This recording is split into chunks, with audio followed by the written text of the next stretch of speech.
ధర్మం మీద పోరాటం చేయాలని నన్ను ఆపేవాళ్ళు ఎవరు లేరు ఈ దేశంలో, గుర్తుపెట్టుకోండి. నేను కనుక సనాతన ధర్మం కోసం నేను పోరాటం చేస్తే చచ్చిపోవడానికి సిద్ధం నేను. కానీ నేను అక్కడి దాకా తీసుకెళ్ళిన విషయాలు దానికి నిదర్శనమే రాముల వారి విగ్రహం శిరిచ్ఛేదం జరిగినప్పుడు ఒక్క మాట మాట్లాడకుండా చెప్పి కూర్చున్నాను. ఆ తెలివితేట లేక మీ ప్రభుత్వాన్ని కిందకి తీసుకొచ్చి అధాపాతాలను తొక్కిన మేము మాకు శక్తి లేదనుకుంటున్నావా, ఉండవనుకుంటున్నావా?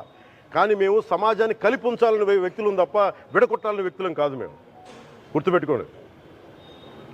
అలాగే ఈరోజు నుంచి ప్రజలందరికీ కూడా చెప్తున్నా, ఎవరు అన్ని మతాలని మేము గౌరవించేది ఈ నేల ఒక జనసేన పార్టీ అని కాదు, తెలుగుదేశం పార్టీ అని కాదు. మీరు ఏ పార్టీలకు సంబంధించిన వైసీపీలో ఉన్న హిందువులందరూ ఏం చేస్తున్నారు? మీరందరూ పోటీ పడ్డారు కదా తిరుమలకి వెళ్ళడానికి, మీరు మర్చిపోయారు. ఇందులో ఈ పాపం మీకు కూడా వస్తుంది, ఈ పాపం మీకు కూడా తగులుద్ది. మీ మౌనం కూడా మొత్తం జాగ్రత్త, తరాలు నాశనం అయిపోతాయి. మీ మౌనం మంచిది కాదు. ఇది ఒక వెంకటేశ్వరుడికి జరిగింది కాదు, భగవంతుడికి, నిరాకారుడు, ఆయనకి ఇవేం పట్టవు. మనం నమ్ముకొని ఆయనకి వెళ్తున్నది మనకి బాధ్యత ఇది. ఇంకా ప్రతి ఒక్కరు దీన్ని గుర్తుపెట్టుకోండి. చేతులెత్తి వేడుకుంటున్నాను. సగటు హిందూ మీరు సినిమా టికెట్లకు వెళ్ళిపోతారు, అభిమానులు అందరూ. మీరెవరు హిందువులు లేరా? సినిమా టికెట్ల కోసం చించుకుంటారు. సినిమాని మీరు కూర్చోడానికి మీరు మొత్తం మాట్లాడతారు. అందరిని అడుగుతున్నా, మొత్తం భారతదేశపు యావత్తు ఉన్న సినిమా అభిమానులను అడుగుతున్నా, మీరందరూ హిందువులే కదా, అత్యధికులు హిందువులే కదా. మీకు బాధ్యత లేదా? మీకు మీ సినిమా హీరోలు, నేను కూడా హీరోనే, నన్ను మించి దేశాన్ని చూడమని, సనాతన ధర్మాన్ని చూడమంటున్నా. మీ కన్వీనియంట్గా కూర్చోబెట్టి హీరోలను ఎత్తడం కాదు, నన్ను ఎత్తడం కాదు. ధర్మం విఘాతం కలిగినప్పుడు ధర్మానికి మీరు మాట్లాడటం మీ బాధ్యత. నా తరం మేము కష్టపడుతున్నాం, ముందుకు వచ్చాం. ఎవరి కోసం పడుతున్నాం ఈ కష్టాలు? మాకు సరదా కాదు. ప్రతి ఒక్కరి ఇష్టానికి వచ్చి మాట్లాడుతూ ఉంటే బాధ కలుగుద్ది. అయ్యప్ప స్వామి దీక్ష చేసే వాళ్ళ మీద ఎంత ఇష్టారాజ్యంగా మాట్లాడతారు. ఇదే మీరు ఎవరన్నా సరే ఇస్లాం మీద మీరు గొంతు ఎత్తగలరా? ఎందుకంటే రోడ్ల మీదకి వచ్చి కొడతారని మీకు భయం, అందుకు మీరు మాట్లాడరు. హిందువులు అంటే మెత్తని మనుషులు కదా, తోటి హిందువు కదా, మీరు ఏదైనా మాట్లాడచ్చు. మీకు నమ్మకాలు లేకపోతే మీరు ఇంట్లో కూర్చోండమ్మా. మీకు నమ్మకాలు లేకపోతే ఇంట్లోంచి బయటికి రాకండి, మమ్మల్ని ఏం అనకండి. మేము ఎలా పూజా విధానం ఎలా చేస్తాం, అలాగే ముఖ్యంగా ఫిల్మ్ ఇండస్ట్రీ కూడా నేను తెలియజేస్తా ఉన్నా. దీని మీద మీరు మాట్లాడితే మద్దతుగా మాట్లాడండి, లేదంటే మౌనంగా కూర్చోండి. అంతేగాని మీ మాధ్యమాల ద్వారా అపహాస్యం చేస్తే మటుకు ప్రజలు మిమ్మల్ని ఎవరు క్షమించరు. ఎందుకంటే చాలా డీప్ పెయిన్ ఇది. మీరు లడ్డు మీద జోక్లు వేస్తున్నారు. నేను ఒక సినిమా ఫంక్షన్లో కూడా చూశాను, laddu is a sensitive issue అని. Don't you ever say that. Don't you ever dare to say that, please. I respect you as actors, but when it comes to Sanatana Dharma, please, you have to think 100 times before you saying a word. One comment. Thank you. మన సింహాలు మాయమైనవి, కొన్ని ఇబ్బందులు, తప్పులు జరిగినాయి అంటే ఒక్కొక్కరు ఎలా మాట్లాడారు వైసీపీ నాయకులు? వాళ్ళెవరు ముస్లిమ్స్ కాదు, హిందూస్ కాదు, వాళ్ళెవరు ముస్లిమ్స్ కాదు, క్రిస్టియన్స్ కాదు, హిందువులే అందరూ. పొద్దున్నేస్తే తాళ్ళు కట్టుకునేవాళ్ళు, బొట్లు పెట్టుకునేవాళ్ళే. కానీ ఒక తప్పు జరిగింది, ఒక అపవిత్రం జరిగింది అంటే పదవులు అనుభవిస్తూ ఉన్నవాళ్ళు, పొద్దున లేస్తే గుళ్ళకి వెళ్ళేవాళ్ళు, వీళ్ళు అపహాస్యం చేస్తూ ఉన్నారు, వీళ్ళు వెటకారం చేస్తూ ఉన్నారు. ఈ విషయంలో వాళ్ళు మతం పుచ్చుకున్నారా లేదో నాకు అవన్నీ తెలియదు. వైవి సుబ్బారెడ్డి గారు ఉన్నారు, భూమన కరుణాకర్ రెడ్డి గారు ఉన్నారు, వారి కుటుంబ సభ్యులు ఉన్నారు. ఎవరైనా సరే మీరు మతం పుచ్చుకున్నారా లేదో నాకు తెలియదు. అవన్నీ అది మీరు బయటికి చెప్పుకుంటారా లేదో నాకు తెలియదు.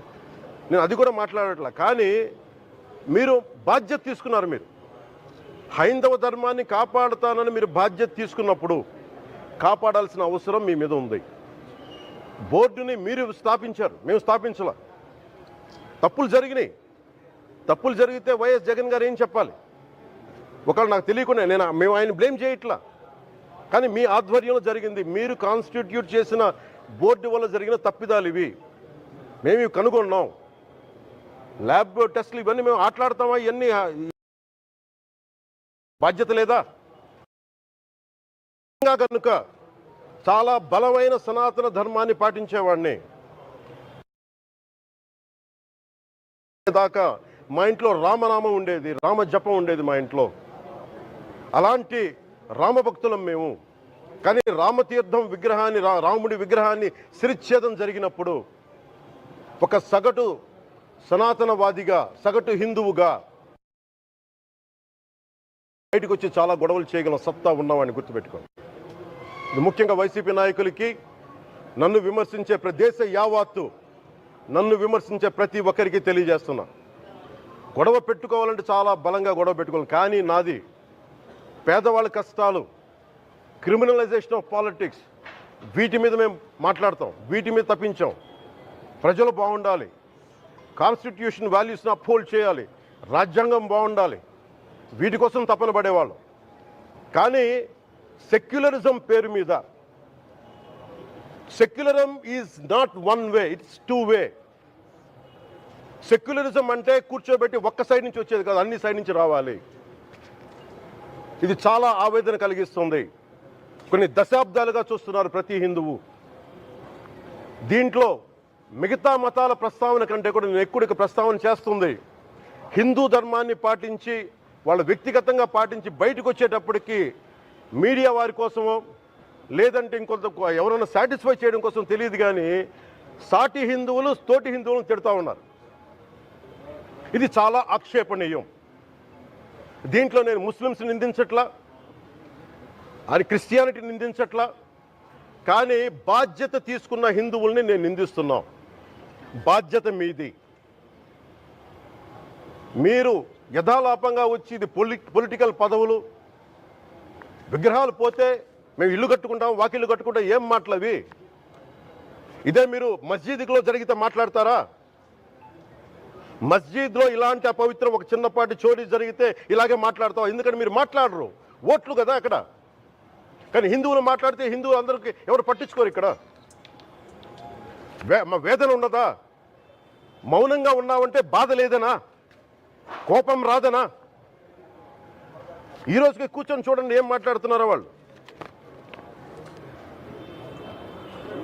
ఆయన వాళ్ళ లాయర్ అంట, ఆయన ఎవరు, ఏజీపీ అంట, పొన్నవోలు సుధాకర్ రెడ్డి గారు తిరుమల లడ్డుపై ఢిల్లీలో చేసిన కామెంట్ నా దృష్టికి తీసుకొచ్చారు.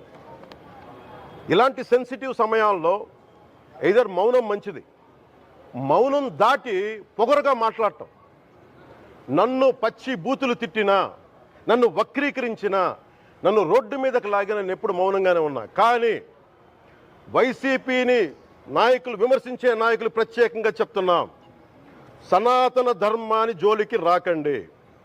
తప్పు జరిగితే తప్పు జరిగిందని ఒప్పుకోండి, లేదా మాకు సంబంధం లేదని చెప్పండి. అంతేగాని మళ్ళీ అడ్డగోలుగా మాట్లాడితే ఎవ్వరం క్షమించం. ఇక్కడ మీరు కూడా హిందువులే. పొన్నవోలు సుధాకర్ రెడ్డి గారు, మీరు హిందువులే. నోటికొచ్చినట్టు మాట్లాడకండి. తమాషాలుగా ఉందా మీకు? సరదాలుగా ఉన్నాయా? మొన్నటికి మొన్న ప్రకాష్ రాజ్ గారు మాట్లాడారు నా మీద. అరే నేను మాట్లాడుతుంది ఒక హిందువులు అపవిత్రం గురించి మాట్లాడుతున్నాను. ఇందులో ప్రకాష్ రాజ్ గారికి సంబంధం ఏంటి? ఇందులో నేను ఇంకొక మతాన్ని నిందించానా? ఇస్లాంని